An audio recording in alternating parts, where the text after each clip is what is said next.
Welcome to The Explainer. Today, we're diving into one of the most dramatic stories in crypto, the incredible comeback of the exchange WazirX, from a catastrophic $235 million heist all the way to a full-scale resurrection. You know, for hundreds of thousands of WazirX users, this wasn't some hypothetical question. It was a harsh, sudden reality, a crisis that didn't just lock away their money, but it locked away their trust, too. Just look at this number. $235 million. That is the staggering amount that was ripped away from the Indian cryptocurrency exchange WazirX in an absolutely devastating cyber heist. All right, so let's get into the nitty-gritty. How did this all happen? Well, it all kicked off with this massive security breach that didn't just shake the company. It brought its entire operation to a grinding halt. And the scale of this thing, it was just jaw-dropping. Think about this for a second. Nearly half of all the holdings on the entire platform were stolen. This wasn't just some hack. It was a catastrophic event that forced WazirX to shut everything down, freezing every single user's assets solid. And believe it or not, the heist itself was just the beginning of the nightmare. What came next was 15 long, agonizing months of legal limbo. For users, that just meant total uncertainty. With their savings completely tied up in a complex court battle halfway around the world in Singapore. So this road to recovery, it was anything but a straight line. The heist hits in July 2024. Then nothing for almost a year. Then, boom, the first plan to fix things gets shot down by the court. A huge setback. But just 2 months later, they managed to push through a revised plan that won a crucial revote, and that, finally, is what paved the way for the court's approval in October. Okay, so this is where things really start to shift. This was the turning point. After all those months of frustration, the users, and remember, they're legally the creditors in this whole situation, they and the court system finally found some common ground on a plan to actually move forward. And the real key here was getting the users on board. After that first plan crashed and burned, a new one was put to a vote. And the results? It was an absolute landslide.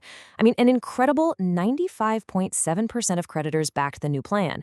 This wasn't just a simple vote. It was a powerful message to the court that the community was united and ready for a solution. And right on the heels of that vote, WazirX's founder, Nishal Shetty, came out with a crystal clear promise. He basically said, this isn't going to be another long wait. The second the court makes this official, we're back in business within 10 business days. Now, that is a huge show of confidence. And with that massive show of support from the creditors, well, that was all the Singapore High Court needed to hear. They gave it the final stamp of approval. This was it. The green light everyone had been so desperately waiting for, officially setting the stage for WazirX to come back. So, with the court's approval locked in, the next big question was, okay, how is this actually going to work? Let's break down the step-by-step roadmap to reopening. The relaunch isn't as simple as just flipping a switch. It's a very careful sequence of events. It starts with the boring but necessary legal stuff, filing the official court order. Then, the platform goes live again. Now here's the crucial part. They're doing a phased payout of user assets. Why? To prevent a massive bank run and keep everything stable. And then finally, they'll publish all the nitty-gritty details on withdrawals and all the new rules. At the very heart of this comeback is what they're calling the recovery framework. And it's not a simple one-to-one payback. It's a pretty smart hybrid model, combining direct distributions of crypto and cash with other tools, like recovery tokens. The idea is to make every user whole over time. Of course, the plan is in place. But let's be real. The biggest question on every single user's mind is probably, great, but what are you doing to make sure this never, ever happens again? And here's the single biggest change they're making to prevent another disaster. Before, WazirX was handling pretty much all of its security internally. They're now moving away from that and partnering with BitGo, a top-tier, globally recognized third-party custodian. What that means is user funds are no longer just protected by WazirX's own walls, but by a specialized independent company whose entire business is securing digital assets.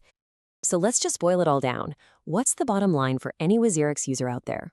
The platform is coming back online. There's a clear plan to start getting your frozen assets back, and the whole system is now backed by much stronger security. The next step for you is to just keep an eye out for those official announcements detailing exactly how and when you can start making withdrawals. When you take a step back and look at the whole picture, the WazirX saga is so much more than just one company's story. It's been a painful 15-month journey from total collapse to a court-approved comeback. And it leaves us with this huge question. Could this chaotic, difficult, but ultimately successful process become the blueprint for how the crypto world handles disaster in the future?